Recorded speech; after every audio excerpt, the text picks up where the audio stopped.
বেলায় ওরা বেরোয় না, রাত্রে বেরোয়। আর এইভাবে সে ঘুরছে কারণ ওর স্বাভাবিক পরিবেশ নয় এটা।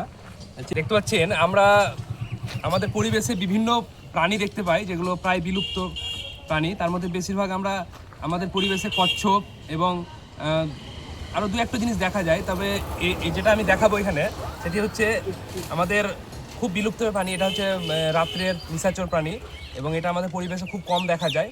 এটা হচ্ছে সিভেট ক্যাট এবং স্মল ইন্ডিয়ান সিভেট ক্যাট, যেটা এখন আজকে পাওয়া গেছে এবং সেটিকে আমরা চেষ্টা করব বন দপ্তরের হাতে তুলে দেওয়ার। দেখতে পাচ্ছেন এখানে এটা খুব একটা বিলুপ্ত প্রাণী, এটা প্রায় দেখা যায় না। দেখতে পাচ্ছেন রাত্রে বেরোয়, তার জন্য ও একটু চুপচাপ রয়েছে প্রাণীটা। হ্যাঁ, বন দপ্তরকে দিলাম। দেখতে পাচ্ছেন ও রাত্রে নিশাচর প্রাণী, তো তার জন্য ও একটু ডিস্টার্ব বোধ করছে কারণ দিনের বেলায় ওরা বেরোয় না, রাত্রে বেরোয়।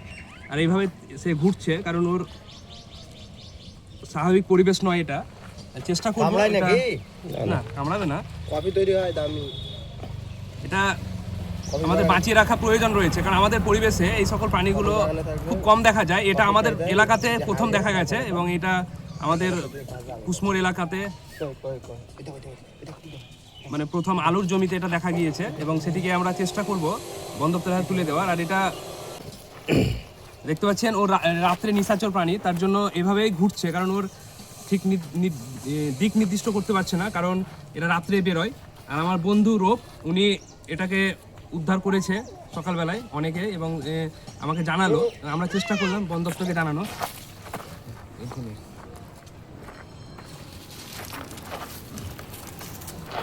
মানে দিনের বেলায় বলে ওর একটু অসুবিধা হচ্ছে, তবে আমরা কিছুক্ষণের মধ্যে আমরা বন দপ্তরকে জানিয়েছি, বন দপ্তর এসে এটাকে রেস্কিউ করে নিয়ে যাবে কারণ এদেরকে বাঁচিয়ে রাখতে হবে। এগুলো প্রচণ্ড আমাদের পরিবেশের বিলুপ্ত এবং পরিবেশের যে ভারসাম্য সেটা ঠিক রাখে। তবে আমরা বিভিন্ন প্রাণী রেস্কিউ করেছি, কচ্ছপ এগুলো যেগুলো বিলুপ্ত প্রাণী, কিন্তু এটা আমরা প্রথম করছি আমাদের এলাকাতে, দেখা যায় না, একদমই দেখা যায় না, এটা প্রথম দেখা গিয়েছে। আর দেখতে পাচ্ছেন একটু বিড়ালের মতো দেখতে, আর কিন্তু বিড়াল নয়, এটা হচ্ছে স্মল ইন্ডিয়ান